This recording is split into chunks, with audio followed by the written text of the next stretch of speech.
The opinions given by the individual host and their guests do not necessarily reflect those of Para X, its affiliates, or its sponsors. The Paranormal View. The Paranormal View.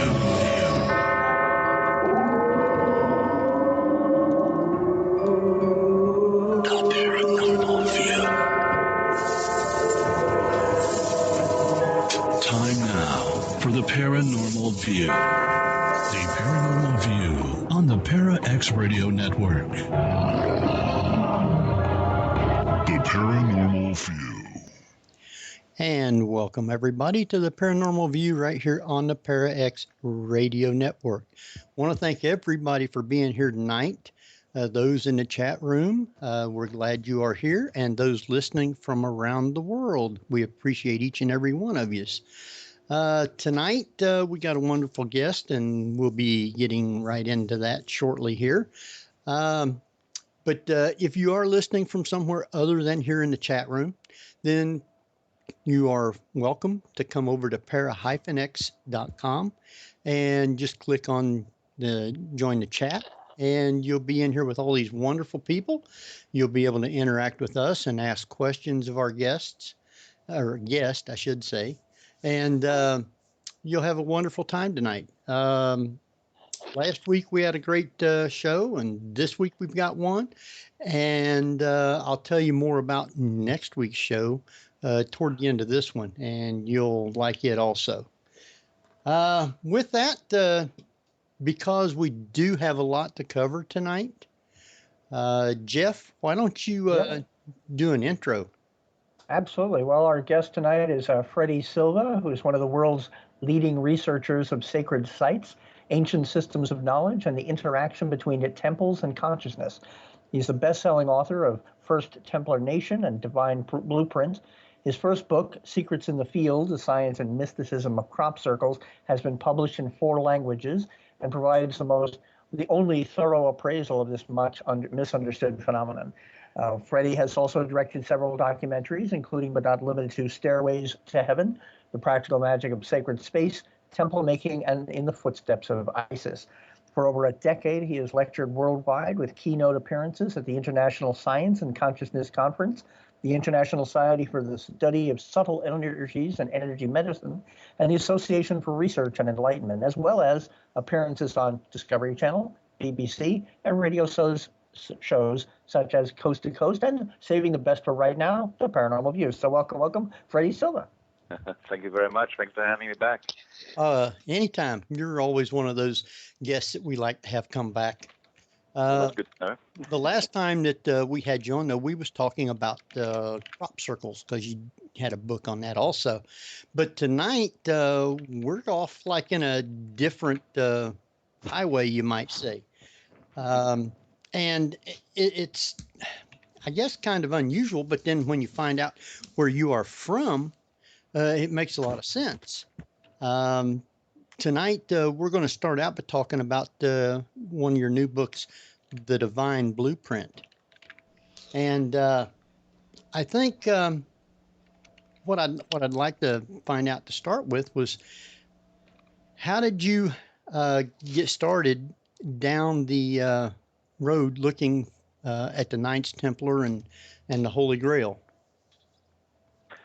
Oh, that's the other book. Well, they both kind of go together, but yeah. But I can talk about that too if you like, but I think you want to get down to the Divine Blueprint way. Right, that's fine. Yeah. Let's start with the Divine Blueprint and then go to the Knights Templar. Exactly. Right. Although, ironically, they're all very intertwined, as they are intertwined with crop circles, believe it or not. Usually when you do these projects, you have, in a way, you have no idea where you're going at the end, or where it goes off. I was just amazed to find that at the end of crop circles, my mind began to veer back towards sacred space and ancient places of veneration, and found out really how much similar they are to crop circles, and also why the crop circles have this uncanny ability to always appear, no matter where they appear around the world, which is now 29 countries, always appear beside ancient sacred sites as if they're trying to tell us something. And that got me interested back into sacred sites again. And I've been drawing pyramids since I was 3, so I guess, it's my sort of contention that we're all born and we come here to Earth to do something specific. And I think that when you start drawing pyramids at 3, and you have no interest in playing childish games with other kids, that you're obviously here to do something else, which makes life a little bit difficult and yet paradoxically interesting at the same time. So it was really a matter of extending the concept of how these little portals of energy work. In one degree, you have crop circles appearing on the magnetic lines that cross the face of the Earth, and on another degree, you have places like Stonehenge and the pyramids, the temples of Angkor in Cambodia. All of these places essentially are concrete crop circles where they actually been man-made to take in the energy at these places, and essentially they're creating their own portals of energy. So we're talking about here about something that's very common, and it's a shared technology that goes back thousands of years. That got you quiet. No. Can't do more than one thing at a time for some reason. I don't know why. My brain doesn't work that way.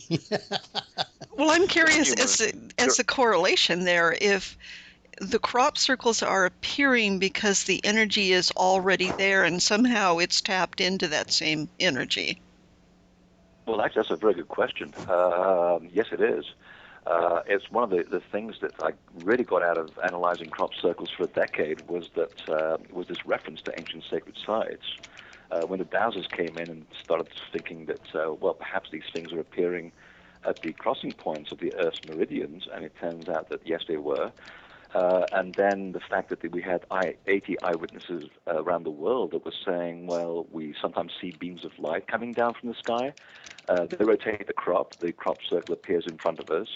And I'm talking about people who are, farmers and policemen. These are no-nonsense people. They're not into little green men. So when they see beams of light and little balls of light making things in front of them that they can't explain, it's worthwhile listening to what they have to say. But here's the funny thing about these eyewitnesses. They said that sometimes the crop circle doesn't appear in front of them. It comes back 24 hours later. So it seems to be that there was a correlation going on between an imprinting of energy, but also an awakening of the Earth as well. And here's the interesting correlation.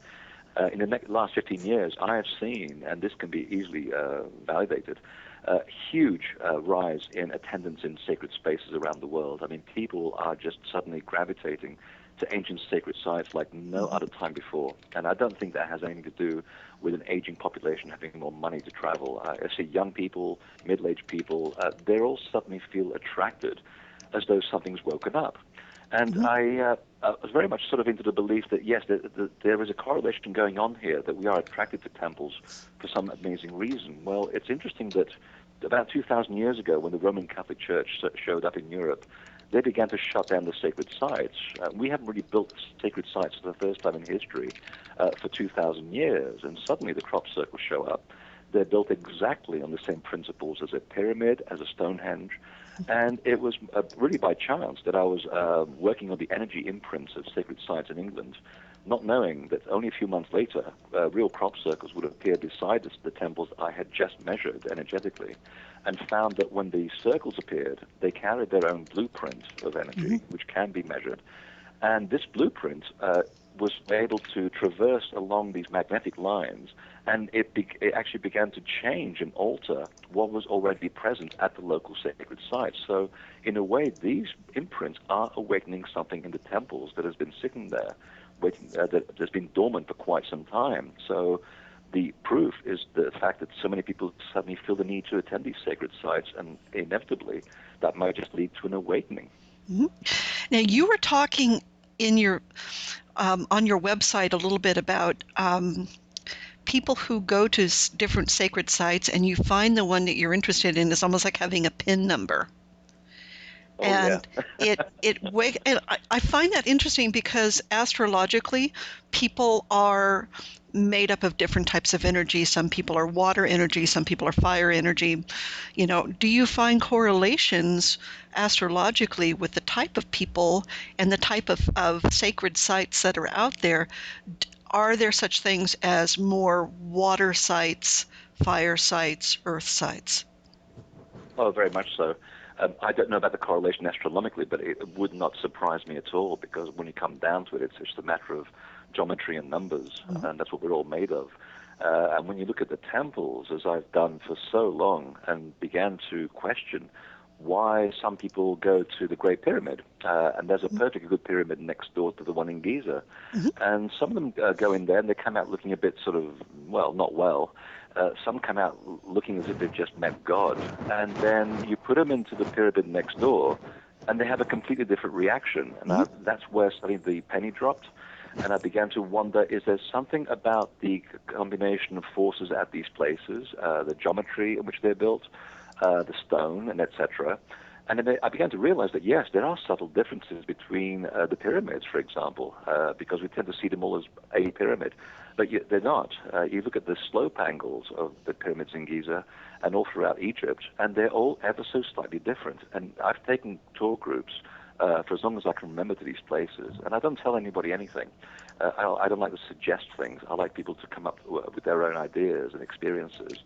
And then just by sort of watching their behavior, it's quite obvious that some people go into one building and they feel completely enlightened. And it literally is as if the building reads this sort of pin number that you're born with, and the combination of forces, geometry, and the type of stone in the building act as a kind of facilitator, kind of a machine that allows you to enter that space and have a direct contact with it.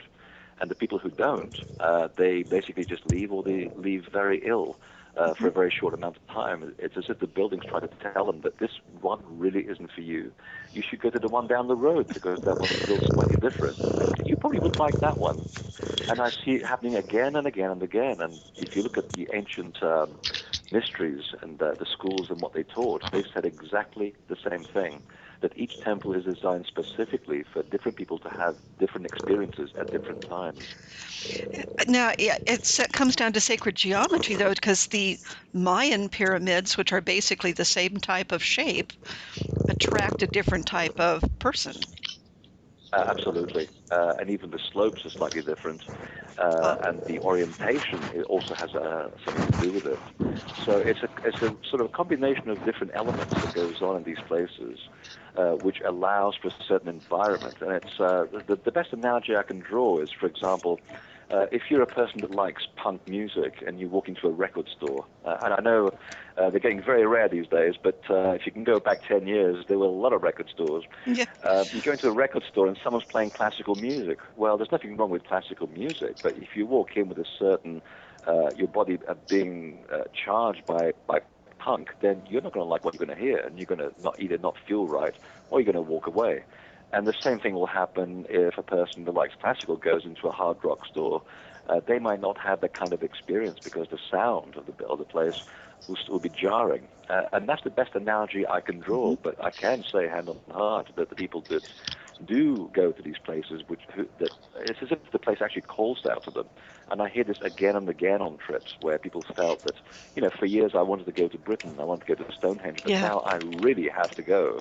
Yeah. It's as if the building is actually calling to them, and it's figuring out who they are. The building knows who you are from a long, long way away. There's a sort of umbilical cord that connects us to these places. And suddenly you find yourself in this environment at the right place at the right time, and you come out a very, very different person from when you walked in. Well, I know that. Well, even in the Da Vinci Code, they talked briefly about the Catholic Church and building churches along certain lines themselves, with the saints being in a certain ley line. So even they were to a certain degree. They also tended to build them over pagan meeting sites, exactly. So that pagans would show up for their Sabbaths and say, "What's this doing here?" And like, "Oh, by the way, you're going to be Christian now." "Oh, are we?" It's funny that Dan Brown and I were actually neighbors in New Hampshire for about a year when I moved there. Wow. And we'd be the only two people walking the beach at low tides. Obviously, two writers desperately looking for inspiration. So I guess he must have picked some of my stuff, because I was writing about that stuff that went to his book. So thank you, Dan. I appreciate that. It is true. There were people within the church. In fact, there is a double story to this. I mean, I'm not a great fan of the Catholic Church per se, but then again, you can't generalize too much about everything. I do think, and I have met good people who are working within the church to maintain a certain connection to the pagan beliefs.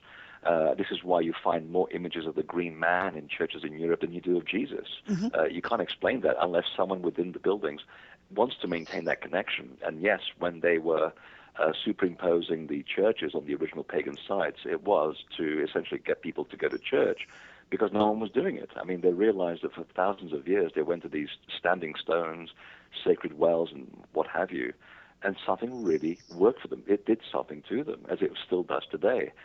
So in an effort to try and capitalize on this, the church put their buildings on top of the old sites. But the funny thing is, when you go around Europe, especially, you'll see that someone, in most cases, trying to maintain a connection to the old ways. And there's one particular dolmen, which is a series of very large standing stones in Portugal, where if you the church actually built a concrete entrance in front of this dolmen, put an oak door and a little bell tower, try to disguise it, but you walk into the middle of this tower, and it's quite obvious that the 28-foot stones, which weigh over 100 tons each, can't be disguised. And yet when you go in, there's a little altar to the Divine Virgin, and you think, well, there's nothing unusual about that. But it was exactly the feminine principle that was being honored at this site for the last 3,000 years. And there are two of the Earth's magnetic feminine lines that actually cross at that site. So as much as they try to eradicate these connections, someone somewhere, a good soul, would always try to maintain the connection so that they would never go away.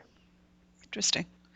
Now, you talked briefly when you were bringing up the analogy of people walking into record stores and different types of music and how it affects us, and the energy and the vibration that come off of different types of music. Do you think it's possible for people to create their own divine site by introducing different vibrations like water sounds or different types of music or different types of basically vibrations? Well, I'm glad you brought that up because that's actually one of the things that I actually teach. After about 15 years of looking at sacred sites, they begin to talk back to you.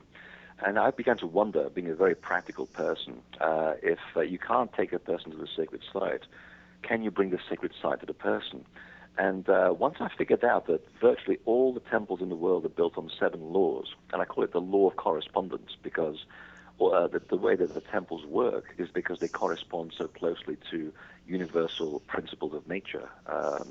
And it's to do with water, it's to do with magnetism, sacred geometry, the shape of the actual building itself, the way it echoes, so sound plays a part in it, the orientation, and then, of course, finally, the intent that you bring into it, because you're part of that temple, too. Mm-hmm. And I began to actually simplify this down to where you take a few quartz crystals and you arrange them in a certain place.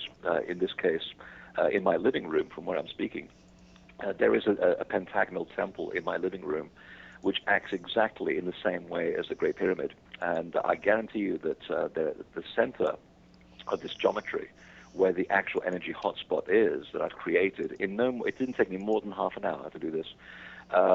People will always come and sit down exactly on that spot, despite the fact that there are 8 different places to sit in the entire room. And they know that there's something unusual about this room. It feels very different to the rest of the building. And I don't tell them anything. They can't see the stones that I've placed and secretly hidden in bookshelves and things. But it's palpable, it's tangible, and that's where I do a lot of my work. So, yes, I do teach this to people. In fact, I actually, when people can't go to the workshops, I actually did a DVD called Templemaking. And all the instructions are in there, and the feedback that I get from people where they put these things and what they do with them, sometimes they create healing centers out of them. The feedback is quite remarkable. There was one gentleman that created an entire pentagonal temple 40 miles wide across Nova Scotia. And this may seem unusual, but we have the same thing in southern Britain as well. You have to actually use Google Earth to figure it out and use local folklore to see which temples lined up with each other. And once you put that together, you realize that the ancients worked on a massive scale sometimes. These things could only be best appreciated from the sky.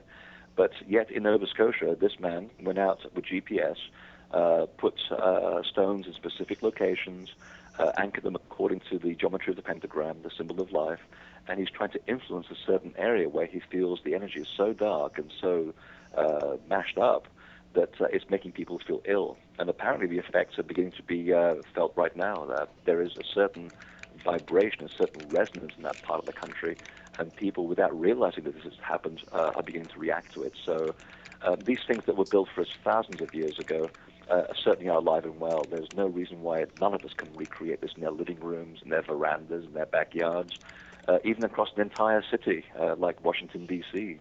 That's based on the same laws as Stonehenge, as any other temple in the world.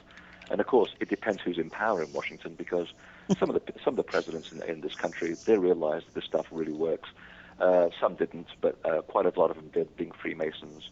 And depending on who's in power, you can see how the country goes from right action to wrong action within every general election, and that's quite true.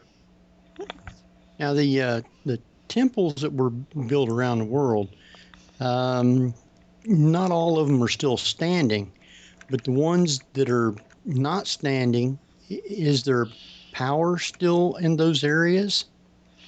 Just a little bit. The thing you have to understand with the man-made temples, and particularly when they use large upright rocks, is that the rocks were put there deliberately to anchor the magnetic energy to stop it from drifting. These energy lines are everywhere. The military has found them. NASA even admitted that they exist. It was on their website back in 2001. In fact, I even published the quote on there. It was quite amazing. I couldn't believe they wrote that. And so the energy moves around. It succumbs to the power of the moon, the sun, the tides, the Earth's core, and even people's intent. I can, in a few minutes, teach you very easily how to move these energy lines. So because they move, they have to be anchored, and the stones were used to make sure they wouldn't move. So when the temple falls into decay and the stones start being put down, yes, to some degree, the coherence of the site starts falling apart. The geometry starts getting out of whack. But this will take hundreds of years, sometimes thousands, because these places are so old and they were so worked and loved that the intent of the people kept that energy there. So you can go to Stonehenge still today and realize that half of the place is missing and the stones are fallen over. But believe me, when you walk inside, that place is still active, it's still alive. And part of it is to do with the people that go there and still maintain the connection to the site. They venerate the site, and that helps the energy stay. You'd have to completely obliterate the site to make the energy go away yet again. But don't they have Stonehenge pretty much roped off? You can't really go up and touch the stones anymore? Actually, no. I'm taking 3 groups there next year, and we're all going to go up and touch the stones. You just got to pay English Heritage a little bit of money, and they are cutting back the visits for many times. I mean, I used to go there 10 years ago at 9 o'clock at night and spend 2 hours, talk to the guards. They're very interesting people, full of great stories, and these are sort of Green Berets who are now retired. So these people they're not into woo-woo. No, for a moment there, when you said talk to the guards, I heard talk to the gods. Oh, you can do that too. Believe me, you can do that too. Which is why it came to my mind, why I heard it that way. So.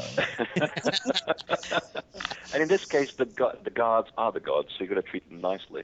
Exactly. And then when you do, not only do they give you a very good cup of tea, but they do talk about military helicopters chasing balls of light around Stonehenge, which are traveling at phenomenal speed. I mean, I've seen them too, and believe me, it'll change your life when you see these things. Wow.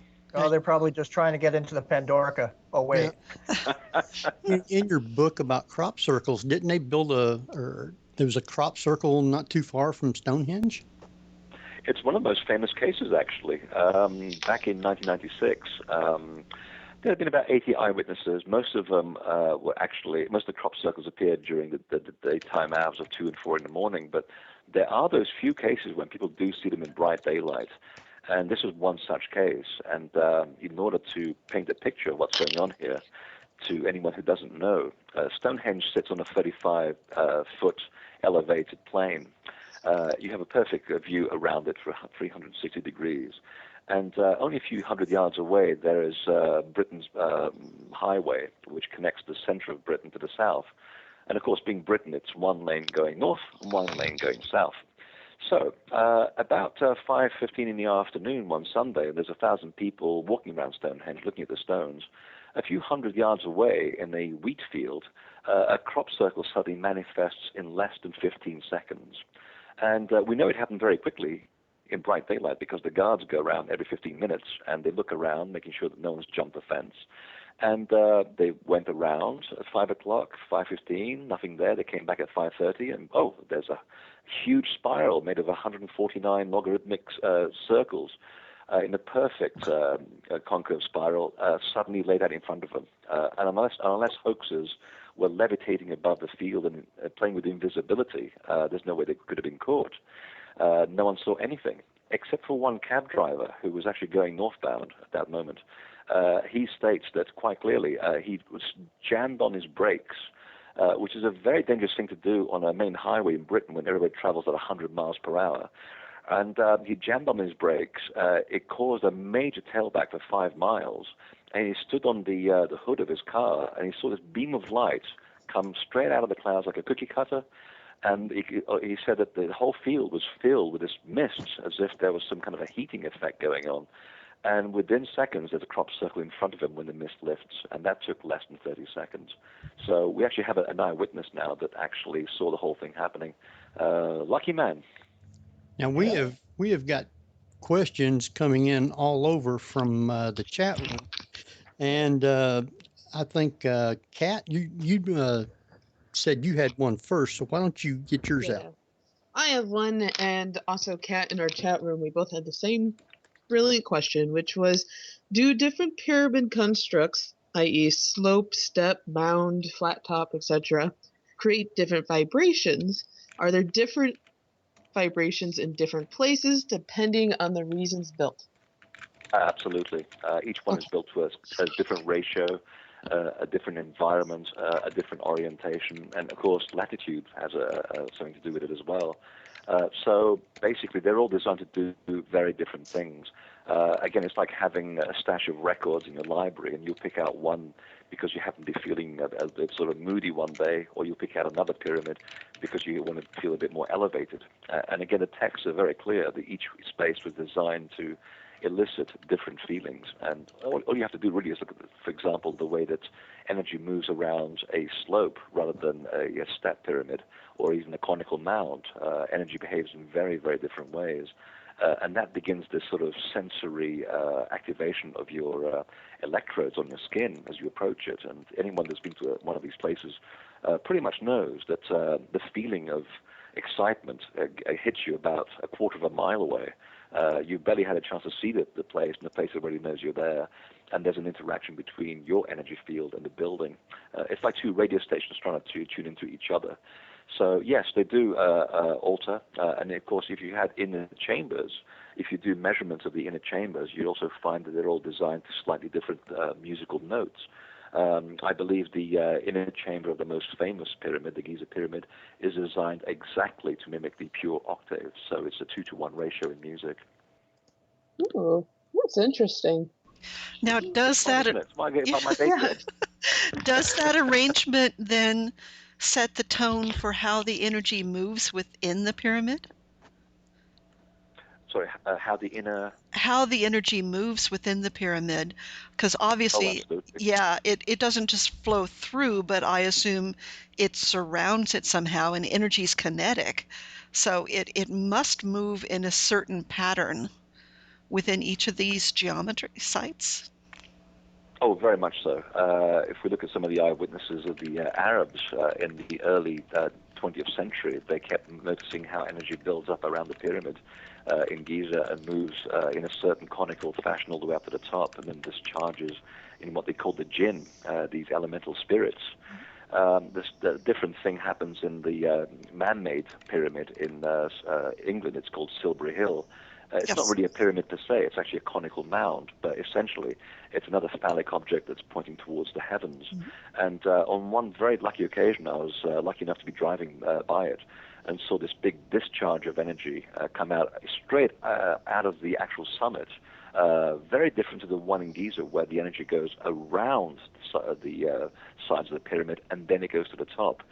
In this particular case, the energy seems to have just manifested within the mound. It's about 180 feet tall, and then it stood there like a big ball of light, about 30 feet across. It was the most intense orange color I've ever seen, surrounded by a green halo.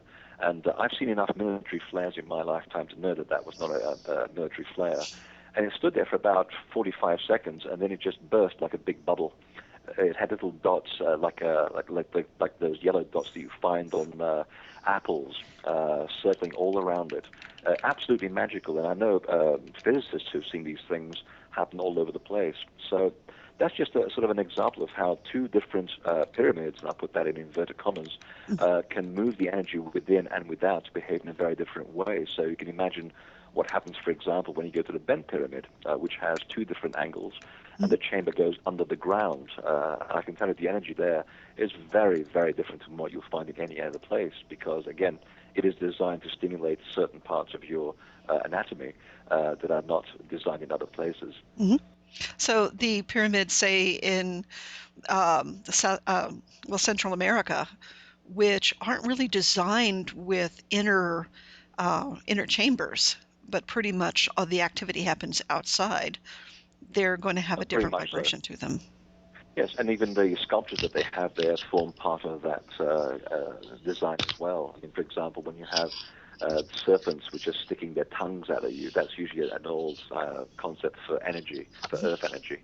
So that has a part to play in the overall design too. And in fact, I would even guess that some of the chambers in those places have not yet been found. They did design these things deliberately so they would not be found by idiots like us in the 21st century who have completely lost the plot. And in fact, in Egypt, they did actually write quite clearly in the walls of one of the temples that until people recognize that they are responsible people and they recognize that they are the temple, we will go on building temples. So I think at some point, and there is lots of evidence to show for this in Europe, where the sites were shut down around the time, in fact, even about 1,000 years before the Catholic Church showed up, they did see that the sites would be misused. There was a change in culture, a complete change in our psychology. And I suspect that even in South America, they hid their most important chambers very, very well. And it would take some very clever people and some people with great responsibility to find them once again. Does the energy that surrounds different types of sacred sites dictate the type of circles that may appear outside of them? Oh, now that's a reverse thinking question. I don't know, to be honest. I do know that the crop circles that appear next to the sacred sites influence and alter the energy of the local sacred space with which they're interacting with. That is a given. Whether it's working the other way around, not impossible to prove, has not yet been proven yet, but I can say that some of the eyewitnesses to crop circles appearing do mention that when these tubes hit the ground and nothing happens, and they come back 24 hours later and they see a crop circle exactly where that tube was before, that there's a crop circle there. Now, these designs rotate counter and clockwise, and I didn't give it too much thought until I was reading a report from the Russian physicists who are way ahead of anybody when it comes to this kind of stuff. They were looking into the action of biodynamic cultures, and they were saying how when you work with biodynamic cultures and specific liquids, when you actually rotate the water one way, it inputs energy, and when you rotate it the other way, it actually expels energy. So this brings us back to your question. Some crop circles are clockwise, some are counterclockwise. And it seems to me that a lot of the people that see the tubes and don't see the crop circle manifest immediately, it's as though the earth is actually pushing something out of the ground. Something has gone into the earth and the earth has fired back. So could it be then that the local sacred site has been activated and the site itself has given the word go to allow the circle then to manifest? It's quite possible and not improbable. Jeff, did you have a question also from the chat room? Actually, yeah, Nyla was curious. Have you felt any more of a personal connection with any certain specific sacred sites yourself? All of them. I get asked this a lot, actually. And you know what? It goes back to what I was saying earlier. It depends what mood I'm in and what I'm looking for. Each one of them is designed to elicit a different response, and it's mostly shamanic, by the way. I often get asked by Daniel Pinchbeck and Graham Hancock to go and investigate ayahuasca, and I'll let everybody figure that one out for themselves. And after hearing about so many of the side effects that come before you actually have a major shamanic vision with ayahuasca, I'm thinking, I get the same result standing next to large upright rocks without the necessary bodily functions that come with drinking ayahuasca, because they're not very pleasant. So for me, it's a matter of what it is that I'm looking for. And again, I'm always surprised how I could be sitting here at my desk and I'm planning next year's activities and the sacred sites that I want to go to. And I'm thinking about what I'm actually looking for in terms of work, and inevitably I will be drawn to the exact places and the exact temples which will provide me the answers I'm looking for. And they'll change each year. So I love the Bent Pyramid in Egypt. It's one of my favorites. It always will be. I could sit here talking all night about the Bent Pyramid and the fact that it's not a mistake and it's easily provable. But yet, next year, I'll be going down to South America looking at other sacred sites, because that's where my energy is going now. So, as though I'm a radio station looking to tune into a certain piece of information, like we're doing right now, I will go to these different, I'll put my intent out into the universe, and eventually all those sites that are associated with my quest will suddenly pop into my consciousness. And inevitably, that's where I will be drawn to, and that's where the doors will open to allow me to get there. So those will be my sacred site, my favorite sites at the moment at which I need them. But I have to say, some of them would surprise you. They're actually some of the simplest places in the world. There is one on the Scottish island of Mull, and it's on the west coast of Scotland. It's on the way to Iona, and there's a tiny, tiny, insignificant stone circle made of 9 stones there. You have to cross a marsh. You'll probably sort of fall flat on your face once or twice, and that's fine. When you get there, leave all your electrical equipment outside. It will fry all your cameras, and I guarantee you, it's one place on Earth where the gap between you and the Creator, whatever you want to call it, God, whatever, fairies, is the one place on Earth where the gap between you and the creative force of the universe is so thin, you will break down in tears, and you will never forget it. Wow. And yet, it seems almost insignificant when you go there and you think, I traveled all this way to look at these 9 rocks. Well, they did that for a reason. Sometimes the things that least attract attention are the most powerful ones. It's like going to Giza. Everybody's so fascinated with the Great Pyramid. And you know what? For all his faults, Zawi Hawass, whenever you caught him off guard and you asked him, Zawi, what do you think about the Little Pyramid? And you see a different person walking to that body, something very spiritual. It's almost you can see sort of a tear in his eye. He's very emotional about that building. And that's the building that always gets my attention when I get to the Giza Plateau. And hardly anyone pays attention to it. Wow. And I believe most of the secrets of the pyramids on Giza are in and or under that tiny little insignificant pyramid, Wow. Now, I have a question about more natural type of sites, like you're mentioning Scotland, such as Sidonia, which is picking up. And people say that is holding a lot of energy now. It is. In fact, when I was first researching the Divine Blueprint, I actually wanted to go back into the origin of what makes temples what they are. And the more I kept pushing the envelope, the more I realized the places that we see today are all built on original, or what they used to call primordial mounds. These were the effulgent power places of an energy that came from a creative force. And every single culture on Earth talks about this, how before there were man-made temples, there were these primordial mounds that show the full power of creation in its entity, in its entirety. And these were essentially landscape temples. In this country, Sedona, places around New Mexico, places that you and I don't see with the naked eye. We see it with an inner vision, like Native American people tend to do. These are what I call landscape temples. These were the original sacred places. And they are very potent.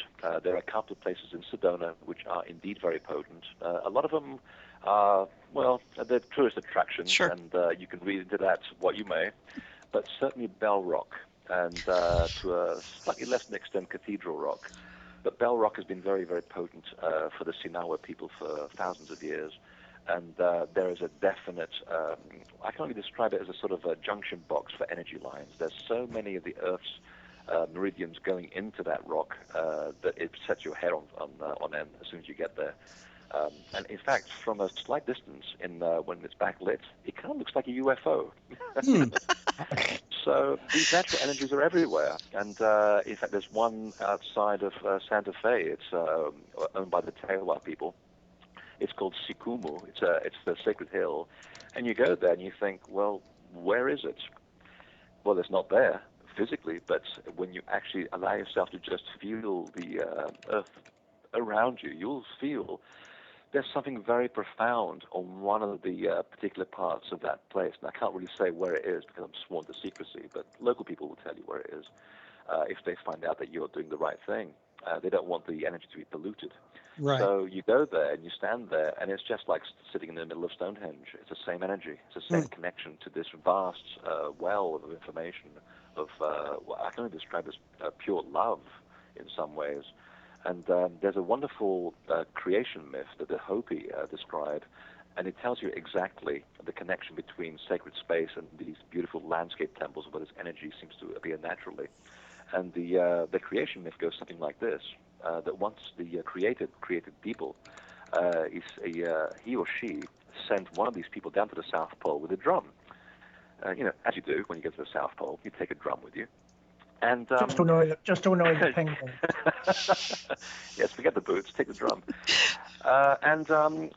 This person begins to hear the heartbeat of the earth and starts beating in sympathetic resonance. Well, when the earth starts hearing the beat of the drum, it starts sending out rays of energy to the surface, and suddenly the earth becomes abundant with life and energy.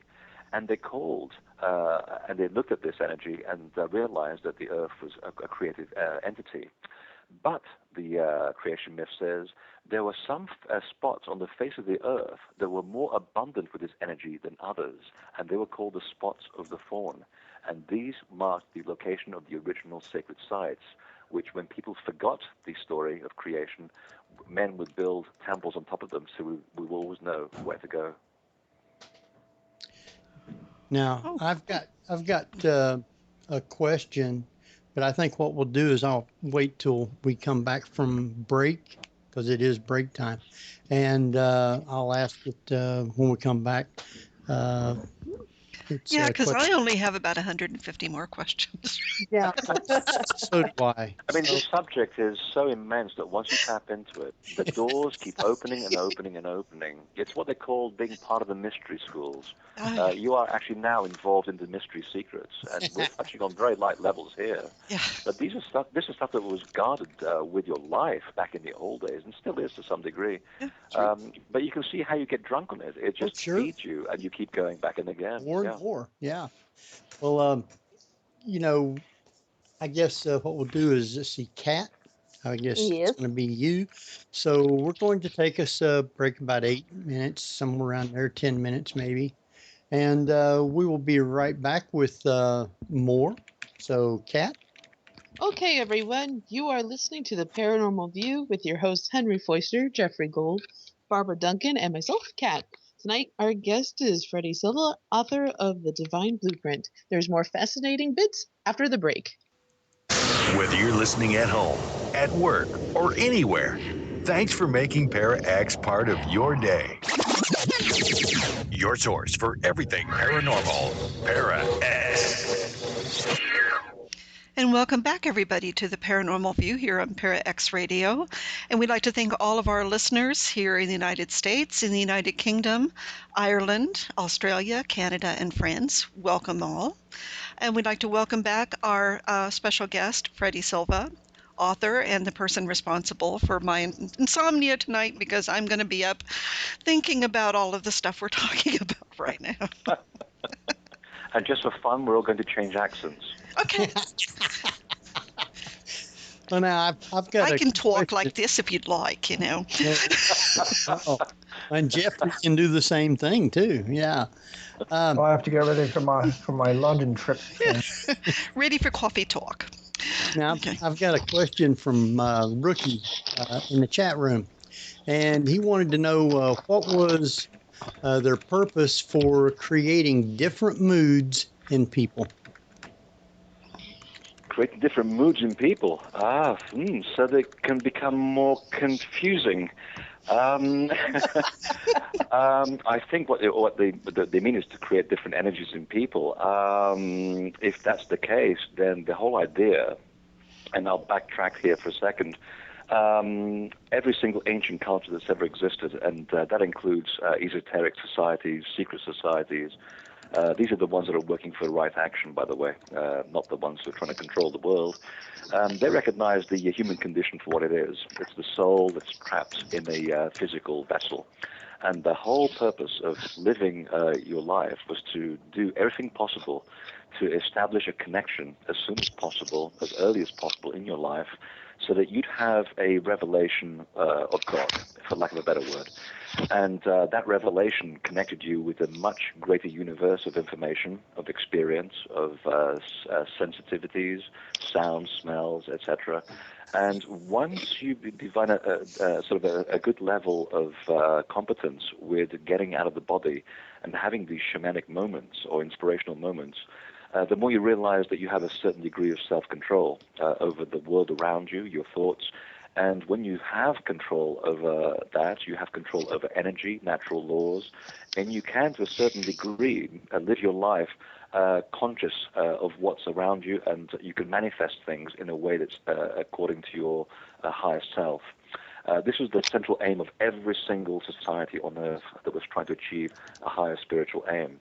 So to answer the question, the purpose of all of these sites was to get you to have these different experiences, these shamanic moments where you would, for a few minutes to a whole weekend, be in a refined state where the energies were such that would allow your soul to communicate with a much finer universe and hopefully come back with information that was of great importance.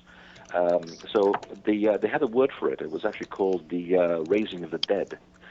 Which it sounds very sinister at first, but it's really to do with the concept of resurrection. And as the Gospel of Thomas quite clearly points out, and I quote, those who believe they have to die before they resurrect are in error. One has to experience resurrection while still in the body.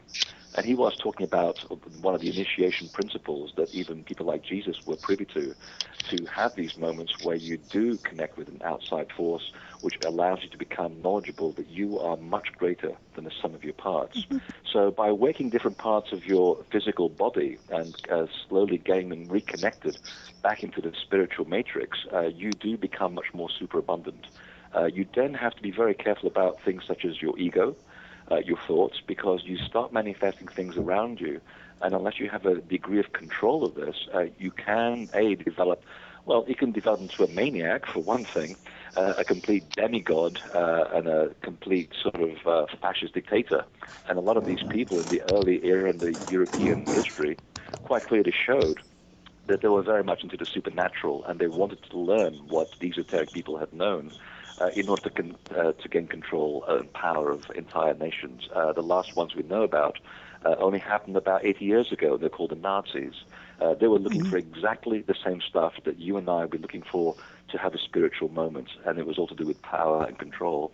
So that's the reason why you'd want to go to these places. You'd want to awaken yourself, recognize you are no longer the walking dead. You are now aware that you are a living being inside a body that's connected to a far greater universe than you're usually aware of in your waking moments. And that's a very good thing.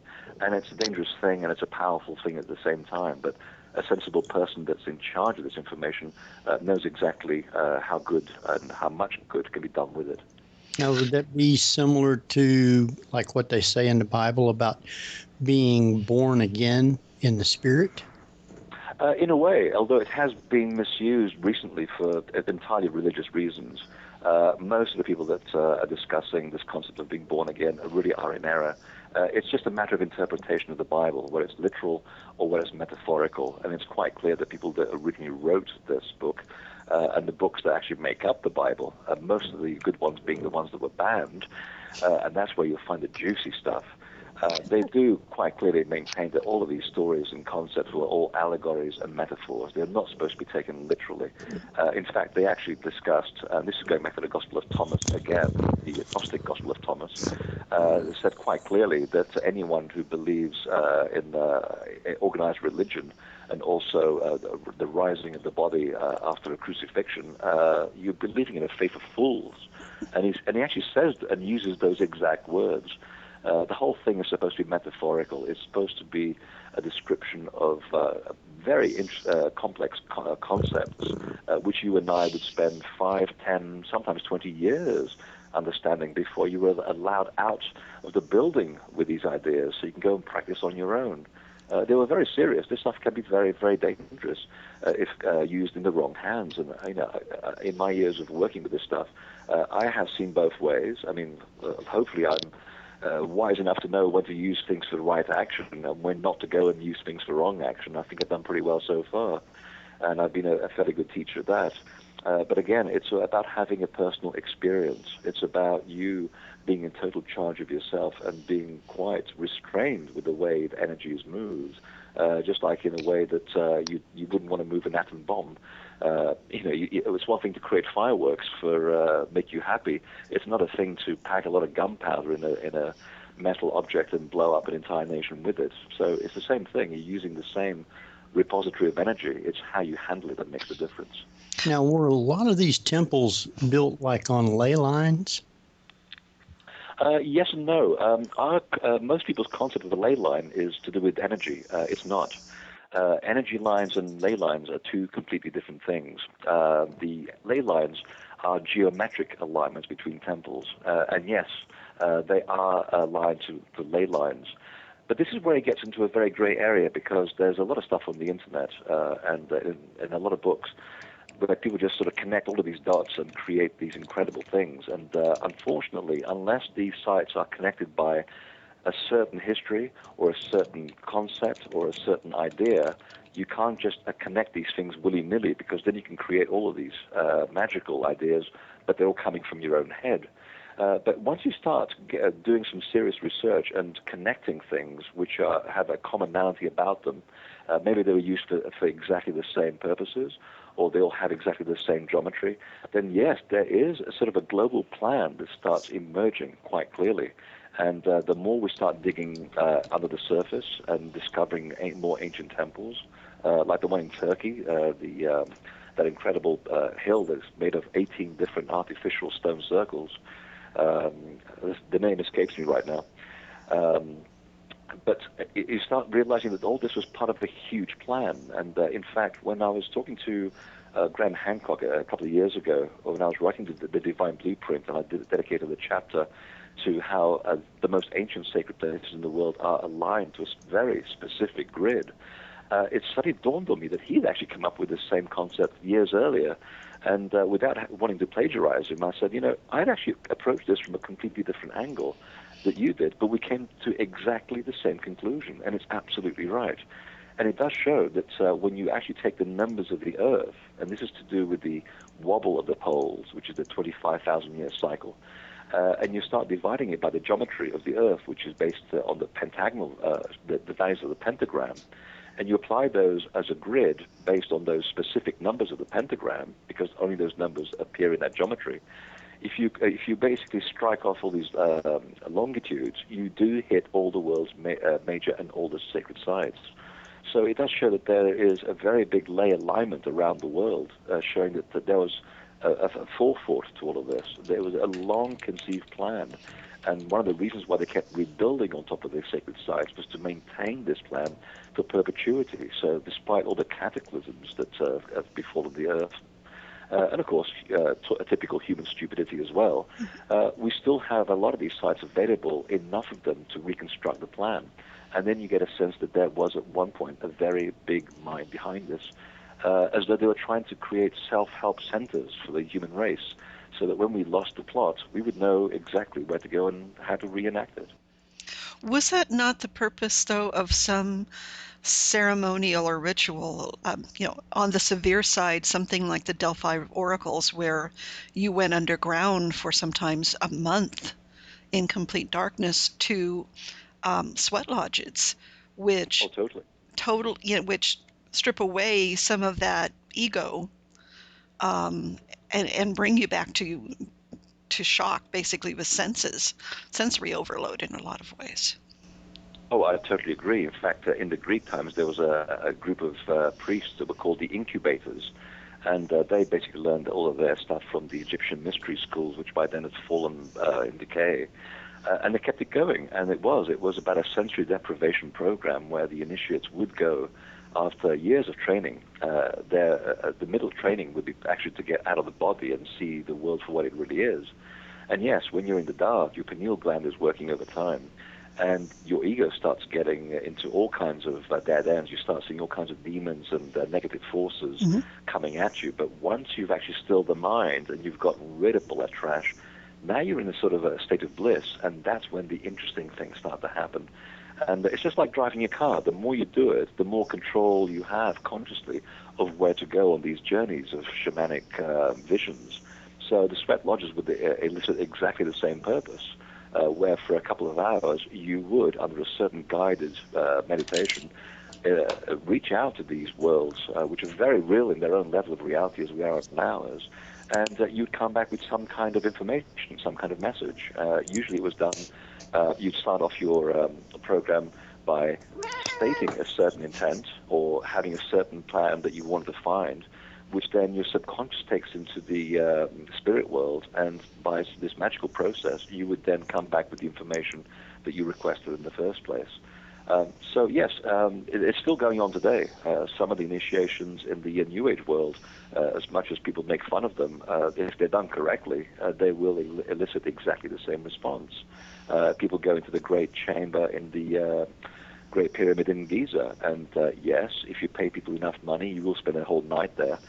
Some people have not come back into their body. They just do not realize the power of that chamber. And then the whole building gets shut down for 6 months because some idiot died inside that box. You can't just do this without realizing the consequences that comes with these buildings. There's a spiritual technology at work here. It can be dangerous if it's not used properly. So a fool will have unusual things happen to them, but a person that is aware and awake and intent, they will have the most incredible out-of-body experiences in these locations, and it will change your life. I can say that from a personal experience. I was raised as a Catholic. I developed insane atheist attitudes because of that, and you can't blame me. And I've now come back believing in God again because of my direct experiences at these sacred sites. And I can only say they've only been overwhelmingly positive. So there's there's a possibility of a conscious and an unconscious preparation before you go to these sites. Some people do it instinctively, don't prepare properly. Those are the ones you're saying are getting into trouble.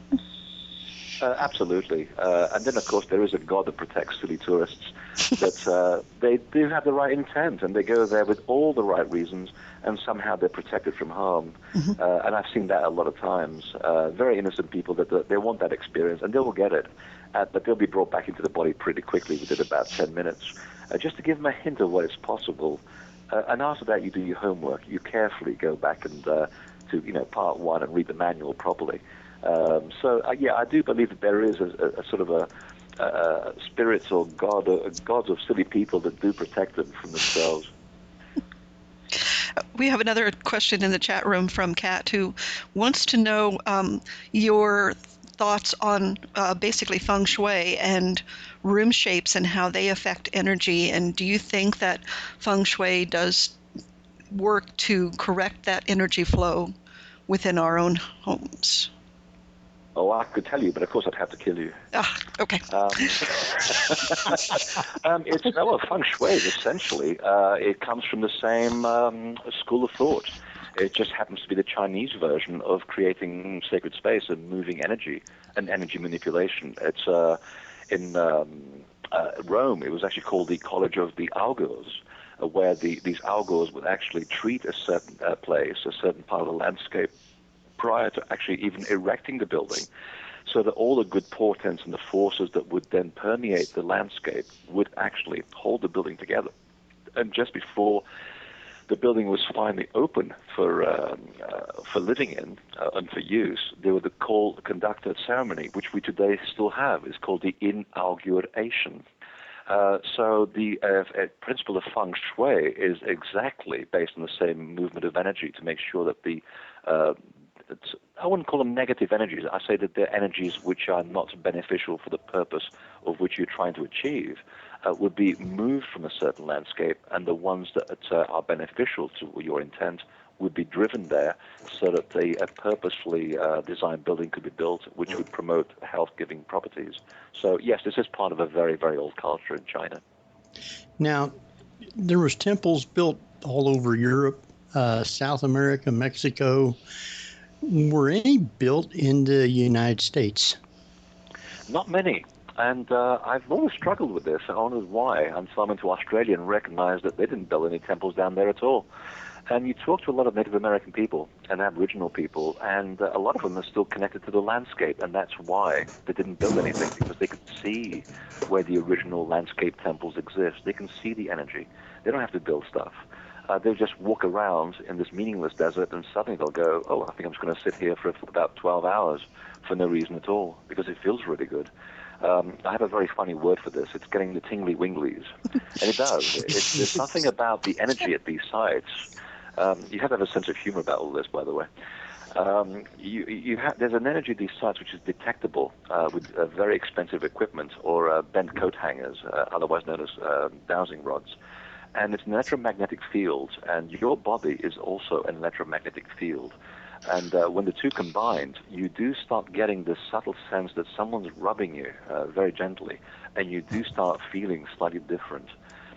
These are what they call the spots of the fawn and the Hopi tradition. And of course, in the Australian outback, the Aborigines call them increase centers, because they're supposed to increase what they call the inner person or the great person that lives inside you. So that's the reason why they don't see that many here in North America, because the landscape is full of energy, and a good person who is in tune with it knows exactly where to go. However, having said that, if you happen to live in Ohio, there are wonderful mounds, and the most beautiful of which, of course, is Serpent Mound. And this comes, a lot of them actually come from a much older culture than the Cherokee, because the Cherokee claim that when they were moving across the Americas, they came across a dying breed, a dying race of people up in the Appalachia who were unusually tall, between 9 and 12 feet tall, and they had survived a huge cataclysm many thousands of years before, where their land in the middle of the sea to the east suddenly went under these enormous waves, and the survivors moved to what is today Georgia and some of the East Coast, and they traveled into the mountains, and there they bred. But because there were basically only a few of them, they had to interbreed because they obviously couldn't do so with normal human women.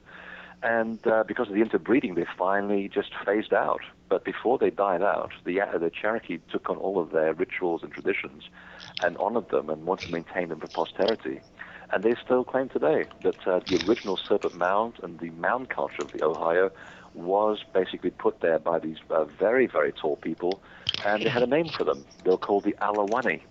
And if you happen to go to Pittsburgh and sit by the banks of one of its rivers, called the Allegheny, now you'll know where that name comes from. It honors that original tribe of giant people. Interesting. Wow.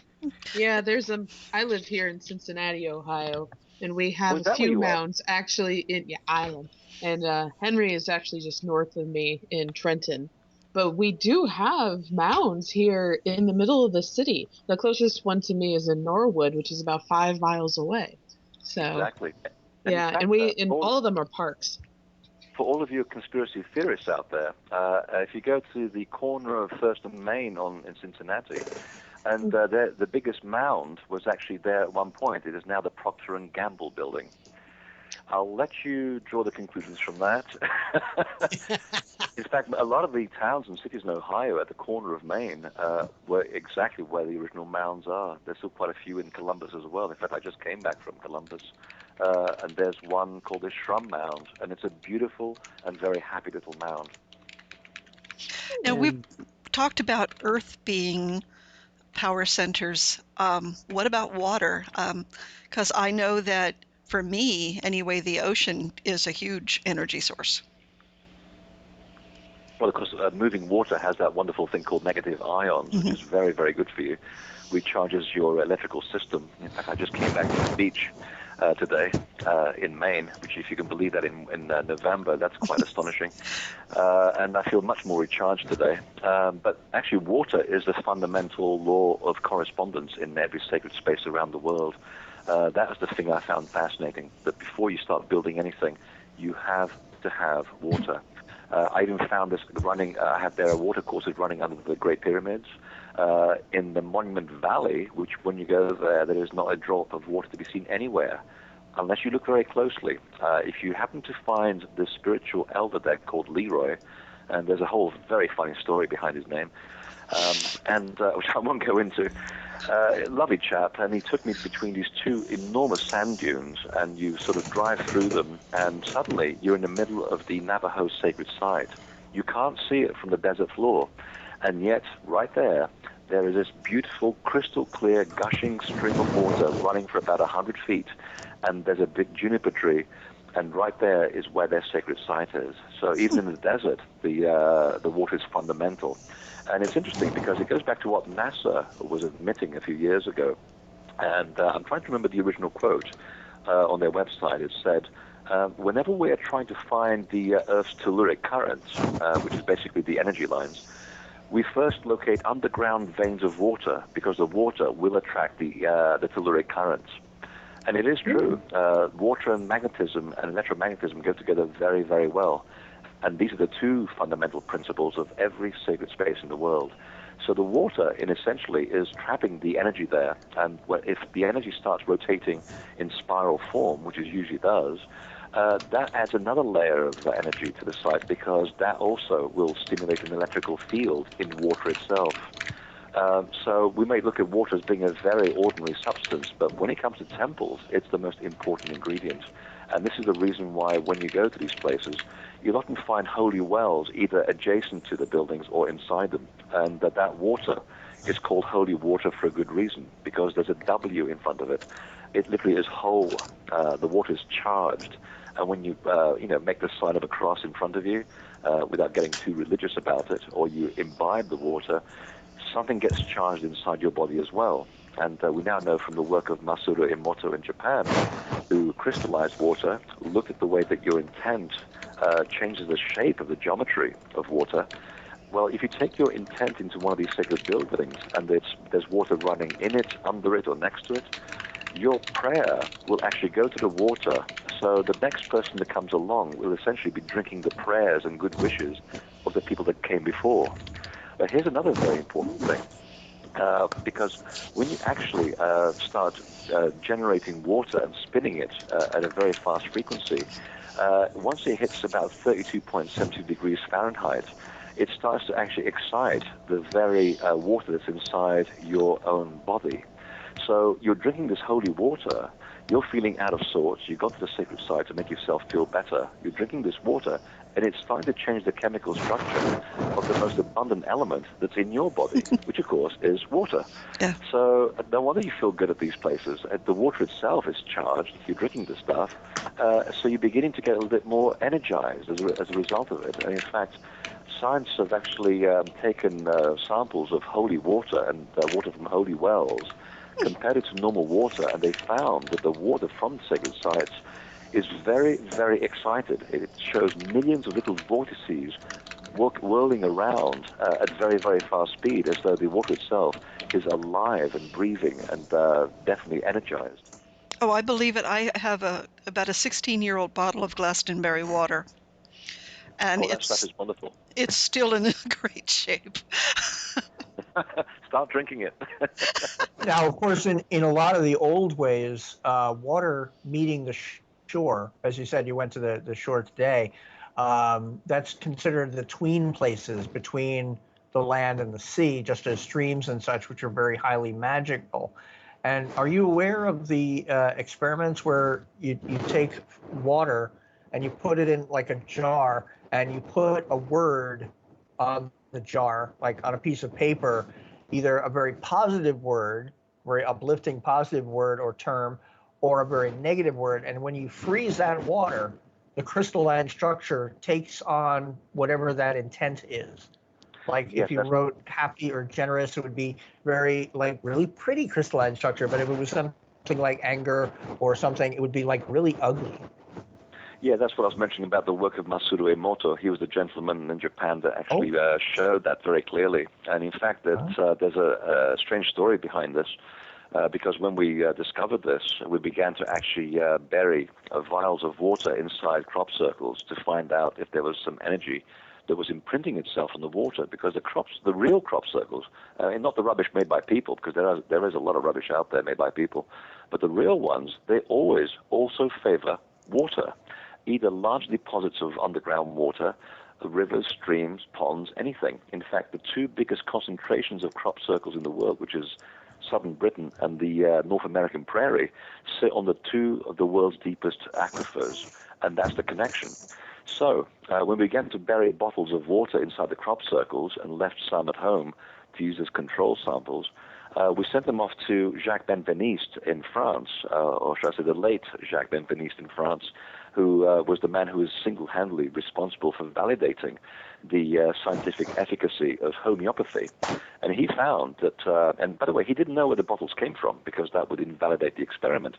They were just labeled 1, 2, 3, and 4, and etc. So he found that the bottles that inevitably had come from real crop circles were actually potentized anywhere up to 140% above the control samples. So the crop circles were inputting some energy into the actual water itself, which of course we know because people that walk into the real crop circles are having these heightened states of consciousness, just like they would do if they go into a temple or a stone circle. Now, you had mentioned earlier about the different holy water spots. I just wanted to make a comment. I could have easily just put this in the chat room, but you took a breath, so oh well. I was just noticing that such holy water spots rarely have writing, which is odd considering they're a font. Oh, wait, I did. It is odd. I don't know if I can really add anything to that, apart from the fact that so many of these sites are already electromagnetically active. Because we tend to go to them, they tend to get grounded quite easily. Conversely, when I've gone up to standing stones up in Wales in the middle of nowhere, and I know from maps and from just watching the local landscape that these stones haven't been touched in possibly hundreds of years, the first person that comes along and touches them, you get such a large shock from these things, you won't feel your forearm for 20 minutes. So you basically have downloaded the entire energy for several hundred years of what that stone has experienced around it. And believe me, it's like watching a movie for days. You can literally recreate events with crystal clear clarity. It's the weirdest thing I've ever experienced, and I'm not the only one who has. So, I think the more people that go to these sites, the more they do act as sort of discharges or grounding rods for the energy. So the connection with the lighting then goes away. The lighting then goes and finds other places to discharge. I think what we're going to do is take kind of a quick break and give everybody a second to go do whatever. And then we'll come back and talk some more with Freddy Silva. And he has another... I'm going to drink holy water. Oh, yeah. And Freddy has another book, but kind of looks like we're not going to be able to get to it tonight. So what we're going to have to do is reschedule Freddy for another time in the near future. Oh, I thought you were going to say we were going to read the book out. We'll have a sort of fireside chat. Yeah, exactly. Chapter Sit back. 1. It's going to be a while. So we're going to take a real quick break, and we'll be back in a few minutes. So stay tuned. Jeff? Yes. Well, you're all listening to the Paranormal View on para-x.com with hosts Henry Foister, Kat Cloco, Seal and Cat, Barbara Duncan, and myself, Jeffrey Gould, with our awesome erudite guest, Freddy Silva. So stay tuned for more of the Paranormal View after the break. That's the Paranormal View with your host, Henry Foister, Jeffrey Gould, Kat Cloco, and Barbara Duncan. Every Saturday night at 8 p.m. Eastern, exclusively on the Para X Radio Network. And welcome back, everybody, to the Paranormal View, here with your hosts, Henry Foister, Kat Klockow, Jeffrey Gould, and myself, Barbara Duncan, and our wonderful guest tonight, Freddy Silva. Freddy, I was mentioning before that I have water from Glastonbury. I have water from St. Fergus Well. Is it possible, if you can't visit the sacred sites, to bring the sites to you? Oh, absolutely.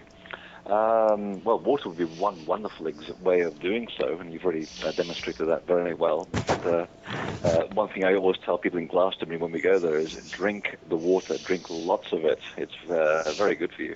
Okay. So in a way, you are sort of drinking the energy of the people that have gone before you, as well as the resident energy that is actually manifested at the site and also is modified by the site itself. The other thing you can do, and this really kind of goes back to the concept of crop circles as energy fields again. One of the things that occurred to me when I was doing the research into that was that, again, people don't always have the opportunity to go to these places and see real crop circles. So I thought, what would be great to sort of bring the crop circle to people? And we found out, and this is a very, very long story, which I'll cut short, found out that there are healing modalities available in crop circles, and the sacred spaces also have very rich histories of healing as well. And we conducted some experiments in Germany using a system of energy whereby you send energy across space and time to a very direct location. And this institute has been able to use images of crop circles to actually heal forests in distress and clear up polluted rivers and, of course, heal people as well. I developed something called the crop circle resonance cards, which achieves the same effort. And you can see those on my website, because it is a long story. So in essence, if the building itself, since we're talking about sacred space in general, if the building itself also resonates a certain energy and is imbued with a certain force, I would not be surprised if a picture of, say, Stonehenge, when you're trying to meditate on it, would have exactly the same effect. And if the picture should also be taken by you, or it should be an original photograph, it's as though there's an interaction between you and the site, and the picture is the mid-ground between the two.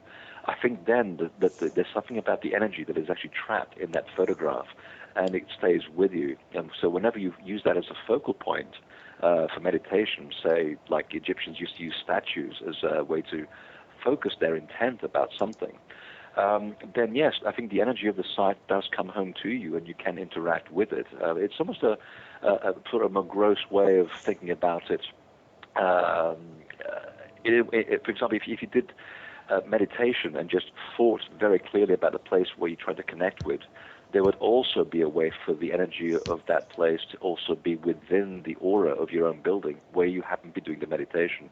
But of course, you have to you really believe it, and you have to be totally connected to that place in order to achieve that effect. So yes, I think once you start getting out of the physical world and get into the non-physical locality of things, which science now agrees is the way that the universe really works, then there's no reason to believe why you can't think it and believe it and intend the energy of a sacred space to be with you at all times, also on demand.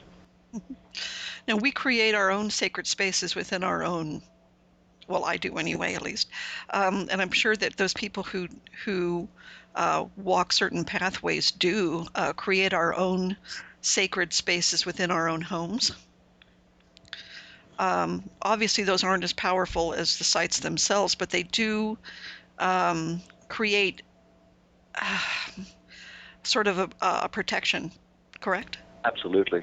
Absolutely. In fact, it goes back to what I was saying about templemaking, that I teach people how to create their own portal of energy wherever they live. The only difference between what you're creating and an ancient place of veneration is the fact that they have a few thousand years head start on you. But the energies is still the same. You're still working with the same laws. And the advice I always tell people is that if you've done the homework correctly, and in a couple of hours you can be up and running, it's not that difficult. You just have to know what you're doing. The advice I always tell people is be careful of what you ask when you go into these spaces that you build, because you may manifest it. And sometimes getting what you thought you wanted may not be the right thing. So you've got to sort out your thought process and make sure that what you want really is what your heart wants and not what your ego wants. The classic one being, I want that really attractive blonde across the street. Well, that's your head thinking. But, your heart really, when you check your gut feeling, is going, yeah, she's cute, but you know what? I don't think that's where I want to be. I want that brunette. I think she's really smart, and, she has a lot of the things that we're actually looking for. So if your head starts ruling your heart, then you will manifest that blonde, and then you'll find out pretty soon that wasn't what you wanted. So these things, although we're laughing about it, they are very potent. You can create your own temple and your own sacred portal in your own living room. I'm sitting in one right now. And again, you come here to my room, and you won't know it's here, but you will feel it.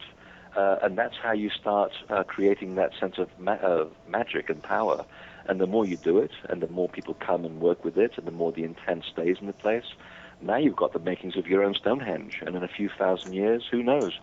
Maybe someone will actually build a major stone circle wherever you happen to live right now. So it's size doesn't necessarily mean power. It's the quality of energy and how much you work with it that creates a truly special place. And you'd be amazed how easy it really is to do. Now, a lot of these temples that were built, were they built by, I don't know, secret groups kind of? And would there still maybe be some of them around that we don't know about? Yes. I mean, they were certainly secret in the way that they kept themselves, their activities quiet, depending on who was in charge. So during the Catholic era, and especially during the Romans as well, you'd be very foolish to announce that you were actually working with pagan principles, because they would basically burn you alive. So I think after a few hundred years of this very painful process of trying to do your work while staying alive, people got smart, and they decided to go underground. And this is where you get so many conspiracy theories about Rosicrucians and Freemasons and Knights Templar. But actually, there's nothing very dramatic about it. It's just the fact that they didn't want to give away stuff to people that shouldn't know this stuff in the first place. And that was my conclusion when I began to look at the work on the Templar material that I was writing about. That, yes, they are guarding a huge secret, but it's no more secret than what the Egyptians were protecting in their inner brotherhood, which is the secrets of the mysteries, how to work with energy, and to give the information to only people who have a high degree of being responsible. So today, they're still around. They're called speculative Freemasons. You usually won't know who they are because they don't advertise the fact, but they'll know who you are. They'll be looking around you, making sure that they're looking for new initiates, people that they can trust. And for many, many years, when I moved back here to Maine from England, I actually didn't realize that for many years I had actually been friends with the head of the Masonic Institute of America, and he invited me to come to do a presentation. And naturally, I got very nervous about it. I said, well, this stuff really goes down well with Freemasons. And they said, you'd be surprised how many groups of Freemasons still exist that still practice the old spiritual laws. And then there are those who are using it to basically manifest lots of money, special contacts, and essentially control the world. It's just energy. It's how you use it that determines its right action or wrong action. So, and they said to me, we've been keeping you under watch for a few years, and we'd like you to become, to join the group, which is a wonderful thing, except that I had to turn it down on the basis that I didn't want it to color my work, because if people realized that I was a Mason and I was writing material, they would think that somehow there's a bias behind it, and it would really color my work. And I like my work to stand by itself and to find its own middle ground. I don't preach to people. I tell people the facts, and I leave people to make up their own minds. And I think that's the healthiest way to go. So, yes, these people are still around. They exist in various guises and forms. Some of them are still making stone circles. There's one group of dowsers up in Vermont that has just built the most beautiful stone circle on the edge of Burlington, Vermont. And believe me, it's as close to the real thing as you will get, and they've really followed all the old laws, and you do get a buzz out of it. And then, of course, people are, as I said earlier, they are creating their own little temples inside their own houses. even if it's a little altar or something. And they form their own closed groups of friends, and they start doing what ancient people have done forever, which is have meetings regularly, talk about the things that matter, do prayer, incantation, and it builds up that quality of place.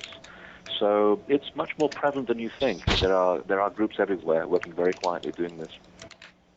Wasn't that kind of the definition of the Renaissance period, was that knowledge finally starting to filter down to more people because it was kept so quiet before, and it was kept very very much under wraps by the Catholic Church. Oh, very much so. And it's a good observation. The conditions for the Renaissance, there was a wonderful window of opportunity where suddenly the right people were empowered to allow these things to flourish. I mean, there were enlightened kings coming on the throne. Sometimes you get the odd pope that was totally with the plot. And in fact, one of them was actually put there by the Cistercians, who, of course, were the people that created the Knights Templar. So suddenly you have these windows of opportunity where all of us can suddenly stick our heads out of the ground without having them chopped off. And you have this wonderful period where things really did flourish, where good books were written. And it's, but that is the true story of humanity, though. There is this sort of seesaw effect that goes through the ages. And if you observe history closely, you'll see how sometimes it is right for people to come out and proclaim these divine rules loudly. And there are those times when wise people go underground and stay there and work quietly behind the scenes, under the radar, until the conditions are right again for things to pop up. And that's the way humanity will always be. It's always this sort of yin and yang. But that's part of the drama of being here, though. It's and also part of the frustration of being here as well. Now, you talk about in your book the 7 sages. Can you expound a little bit on each one of those so we know what they entail? Well, the 7 sages are very interesting people. They keep coming up in history, or should I say prehistory, again and again. They pop up in the Bible. The people who are basically Noah's family. But except that Noah seems to have a bit of a split personality, because the same guy shows up again and again and again in different Eastern myths by different names. And every single time that God asks this guy to build a boat and put an example of all the species on Earth inside it, he is asked also to take on board these groups of 7 sages. And these people are supposed to be to represent the some knowledge of all the secret mysticism in the entire world. So along comes this enormous catastrophe that engulfed the world, which is now correctly dated to 9,703 BC. And these people survived. And throughout all of these cultures around the world, under different names, these 7 sages went walkabout, and it was their charge to rebuild, and I'm quoting this now from sacred texts, to rebuild the former mansions of the gods. And the whole idea was to basically put back on the face of the earth the sacred spaces, the hotspots of energy, so people would know where to connect with the gods, with a finer level of the universe, so that after they'd gone about rebuilding the world and doing their daily chores, they would also leave enough spiritual time to realize that not everything is based on physical values. There are laws out there and other worlds that you need to connect to make yourself whole. So they basically were the wisdom keepers that survived this great catastrophe that we should be thankful for this entire temple culture that we've inherited around the world. And it is amazing how so many, I'm talking hundreds of different myths and legends and actual books and even scripts in temple walls describe these groups of people in different parts of the world. And there's one of them which actually gives a very good description, and it's in the Temple of Edfu in Egypt. They call them by a different name. They call them the Akku Shemsu Hor, and it literally means the followers of Horus. And again, there were 7 in number, and there's this description on the temple wall that actually describes them as being 12 feet tall. And sometimes I wonder whether, they were 15 feet tall. It's 3 cubits in height. And sometimes I wonder where some of these statues in the temples of Egypt, which are very, very tall, about 15 feet, aren't actually depicting these actual gods that survived this incredible catastrophe. And if you follow the story on the temple walls further, it says that after they built the primordial mounds and established the original seats of the gods, which would form the foundations of the historical temples, that is the ones that we see today, that they then went walkabout throughout the rest of the earth, and they rebuilt the other centers and other seeds of civilization. So it was as though places like Egypt and Sumeria and the Far East, South America, all of these places were little hotspots where people survived this global catastrophe, and it was from these centers that the cult of the temple slowly spread out across the world.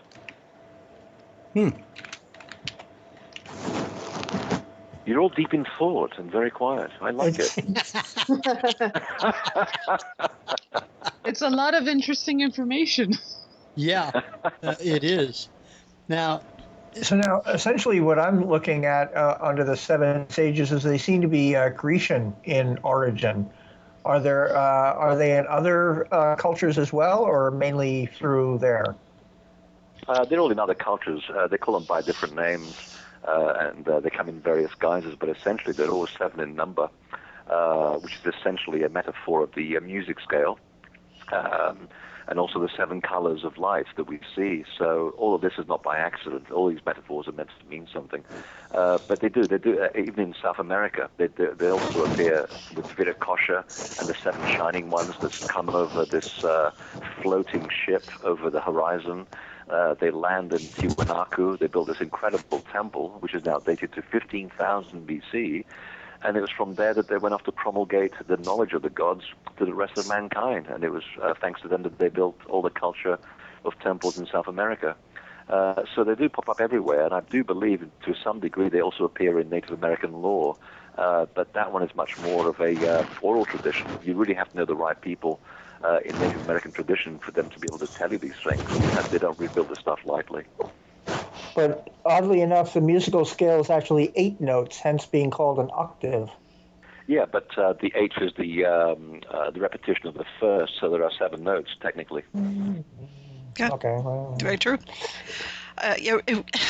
It's interesting because as you're talking about this, I'm thinking to Close Encounters and the talking with aliens, and it was all done through musical notes. Yes, exactly.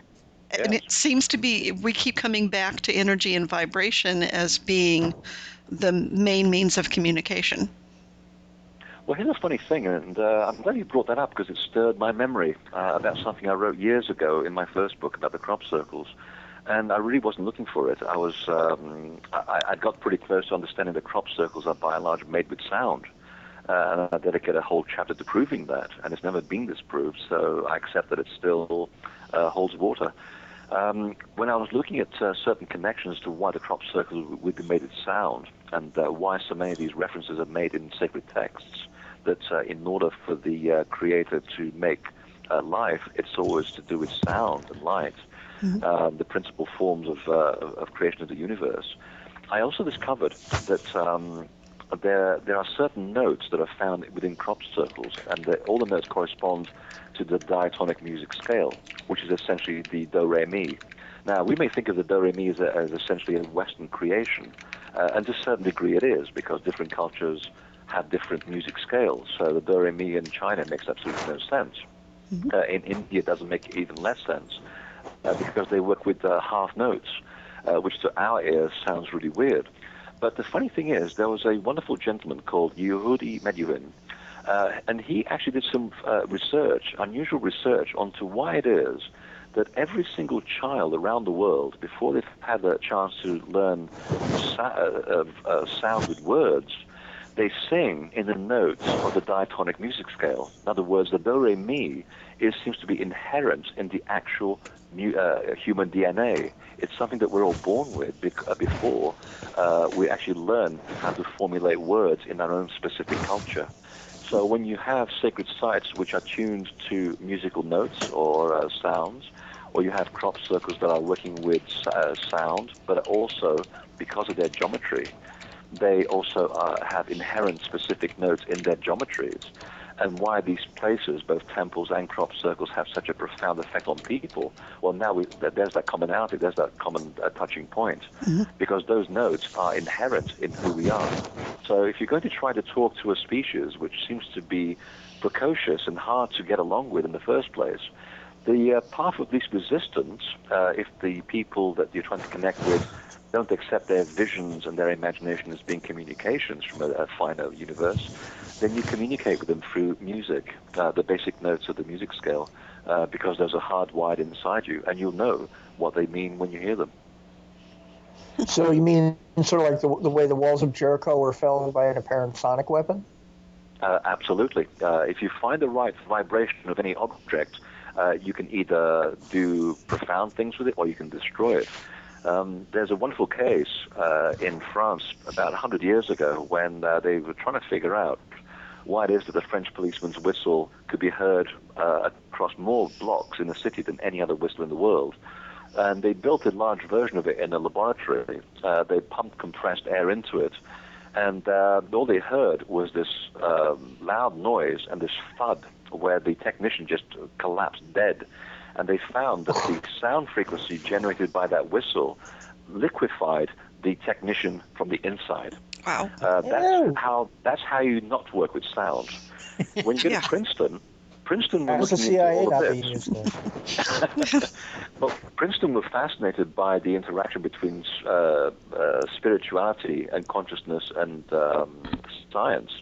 And they wanted to find out why it is that so many sacred sites around the world do have these connections with sound and music. And part of the connection was to do with the type of stone that was used, as well as how it was arranged geometrically. Because when you arrange a room in a certain geometric shape, you are inherently generating ratios which are mathematical, which then relate to the music scale. So when they actually took a piece of quartz, which is the fundamental matter in all of these sacred sites, when they put it into a tube and threw sound at it, they actually got the quartz to levitate. So there's your answer. When you actually find the right frequency of an object and you match it, you can actually create a counter-gravitational effect. Really? Wonder if that's the way they might be able to make spaceships fly. Absolutely, which brings us back to our original question about Star Close Encounters. I think Spielberg was channeling much more of that film than he gives himself credit for, because some of those balls of light that you see when the spaceships cross through the toll booths, and at the end you got that little mischievous red ball. I have seen so many of those things flying around Wiltshire, around crop circles and stone circles, and even inside cathedrals, and even the priests have seen them. If I had known how close to life that film is, I probably wouldn't have got involved in this. Wow. So I know that there's a sound frequency that they're trying to perfect for crowd control, which essentially will loosen people's bowels. The brown note. The brown note. It's called the brown note. Oh, yeah. It was originally called like black noise, but then it became called the brown note. Yeah. I thought only ayahuasca did that to you. It is funny that again, it's all about energy. It's how you use it. You can use it for right action or wrong action. And again, if we use common ideas as a metaphor, Star Wars is a wonderful way to describe this. Where we think of Star Wars as being about Luke Skywalker, but it's not really. It's about the redemption of Darth Vader. Here's a guy that starts off working with energy for right action. He gets seduced by the dark side, and yet at the very end, he has the opportunity to come back to the light, and he does. He gets it. He realizes he's been wrong all along to go and use it for nefarious purposes. So, and that's the important thing to keep in mind, that there is sort of good and bad in all this stuff, and a wise person knows the difference between the two. Well, now, are there some books that talk about these different vibrations and how to use them, and can you make things levitate by doing it? Well, I think Princeton got very close to this. I don't think they took it any stage further. In fact, I don't even know if that particular group in Princeton still exists. I think the funding problem probably shut them down. And the main principal person that was working on it, which is a man called Jan, that's Jahn. He was the one that was responsible for making these connections between science and mysticism. I think they took it as far as they could into understanding how the prime element in all in the stones in most of the sacred sites around the world was this specific type of quartz. which just turns out that the type of quartz used in the stones at Stonehenge is exactly the same type that's used in early radio receivers. When Princeton locked onto this and was able to find the right frequency to levitate that piece of quartz, I think they really were touching upon something. Just as there are institutes around Europe which have been using sound frequency for the best part of 100 years to heal people, and yet they're not really allowed to talk much about it. I mean, that kind of stuff is even banned here in America, and yet in Europe they use sound healing quite readily, and all they're doing is finding out which frequencies ally with the human body and get either things to go away, diseases to go away, or they can improve the vitality of some organs. I mean, to this day, we are now using ultrasound, for example, to heal bone fractures in hospitals. So clearly, this information is everywhere. You just have to look for it. I don't think there's one specific source that lists everything, because the subject is so vast and still so discombobulated that it hasn't yet been sort of grouped together. And now that I've just said that sounds like a good idea for a book. Bringing all these things together. And I have been thinking about doing a book on sound for many years, actually. So, yes, it is. You just have to go look for it in the right places. And, again, discernment is a wonderful tool, because there is also a lot of nonsense out there. Sure. But if you just take the myths and legends and put it next to the science that's being done today, that suddenly there is a big story there to do with sound and how frequency does shape or unshape material forces. Now, So Go ahead. the placement of the quartz in the home where you have a certain shape, a pentagram, for example, and the vibration that they're all working on, and also the interpretation or the relationship they have to each other, that correlates a lot to the sacred sites, correct? Absolutely. So and it's all based on the observation of sacred sites. Yeah. Okay. So the Stonehenge, basically, all of those stones are talking to each other, relating to each other, with the energy that they're communicating with. Oh, absolutely. In fact, there are many cultures that actually describe the temple not as a physical object, but as an animate being. In Egypt, in the old days, the priests used to go around before dawn, waking up each chamber as though it is an actual living being that has been aroused from sleep. They didn't see the temple as being physical at all. They recognized it as for what it was, a living, breathing organism, and you respect it like a person. You treat it like a person, and you address it as such. And they would talk to it, they would sing to it. And when you go to Stonehenge and you walk around with 1,000 people listening to their little walkie-talkies that 1,000 slaves built this place, and you think, why would slaves do this? I mean, this is a monument built with love. You just take a look at it and you think that there's no way this was done by duress or by hatred. This was done with love. And yet the temple seems very humdrum when you're walking around. It doesn't feel like it's woken up. It's like it doesn't want to be taken for granted. It feels like a bunch of rocks.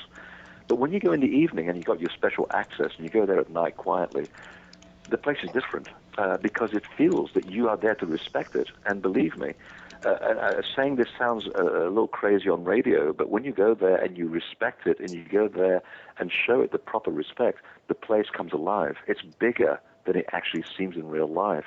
And you do feel you are being surrounded by these very large entities, and they are there to help. They want to be asked questions.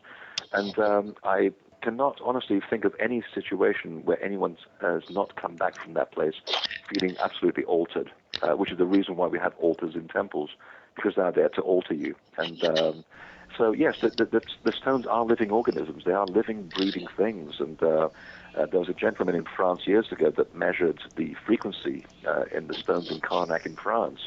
And he was an electrical engineer. He was a real skeptic. He was not into woo-woo at all. And he came to the conclusion that all of the rocks are basically vibrating. And they breathe in, they breathe out. In the morning, they're surrounded by a massive electrical field. They discharge every so many 70 minutes or so, and then they recharge again.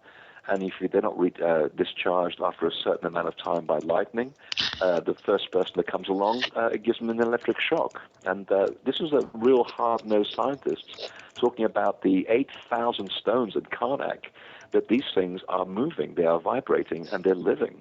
So if the scientists are saying this, we are not making this stuff up.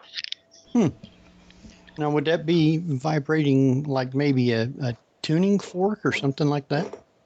Very much so. If you listen very closely, they actually do have a hum, and you really have to listen in perfect quietness.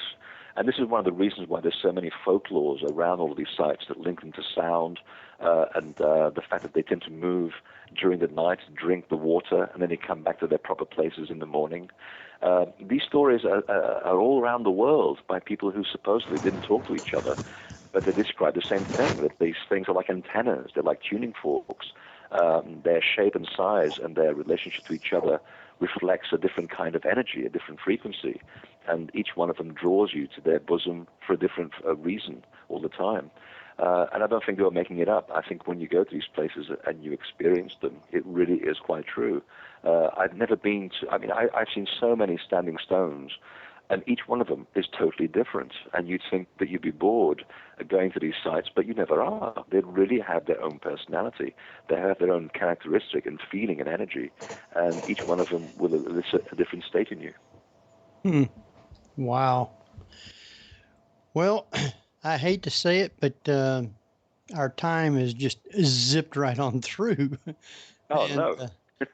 I want to thank you for taking the time to be with us tonight. I mean, it doesn't seem like 2 hours because it's gone by real fast, but that's the other thing about these things. It's missing time. It's missing time. With sacred sites. So now you know.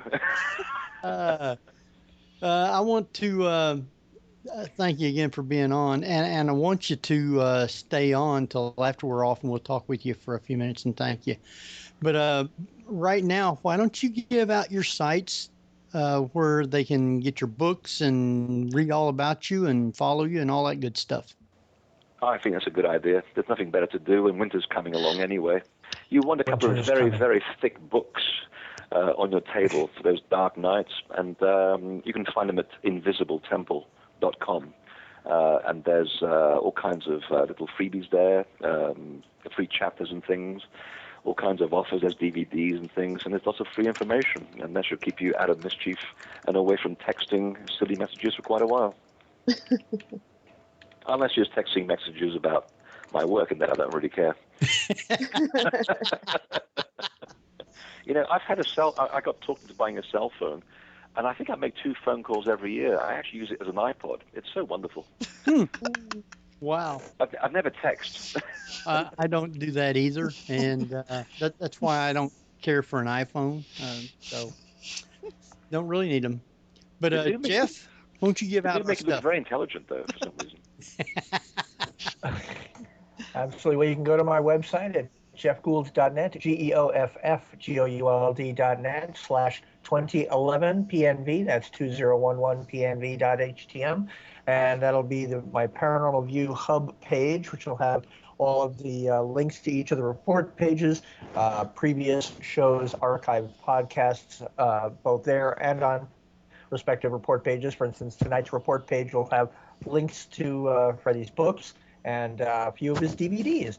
Our official website is paranormalview.com. If you go to Facebook, just do a search for the Paranormal View. There we are. You can also do a search for Jeffrey Gould Career Progress Group. Feel free to join for updates on my acting stuff. And for anyone with health issues or realizing they're just plain aging, just check out the website isq4u.com. That's isqforyu.com, and message me at Facebook or email me at realbadger@earthlink.net. There you go. Kat? Okay, everyone, you can follow my paranormal adventures at www.catcloco.com, KATKLOCKOW, or follow my graphic novel at huntforghosts.com. I just put up the link for my Facebook group, Miss Gray Manga, which is the Facebook fan page for my graphic novel. That's just facebook.com/MISSGREYMANGA. And Cece? Facebook page, cemetery photos, the usual. Yeah, but you can't find you by typing in. You have to do / Ellen Smithy. Ellen Smithy. Okay. That's the way to find it. Or you can look up Henry Foister, and you can find a link on my friends list over to her, along with everybody else. So With that, I do want to thank Freddie again for being on, and I want to thank all those for taking time to be with us and listening tonight.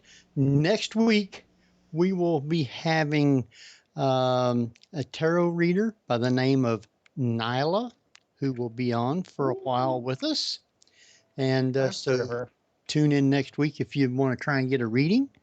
And till then, we're going to jump off of here. This is Henry Foister, Jeffrey Gould, Barbara Duncan, and Kat Cloco. And we will see you next week at the same time. Good night, everybody. You've been listening to the Paranormal View on the ParaX Radio Network. Join us again next week at the same time for more of the Paranormal View.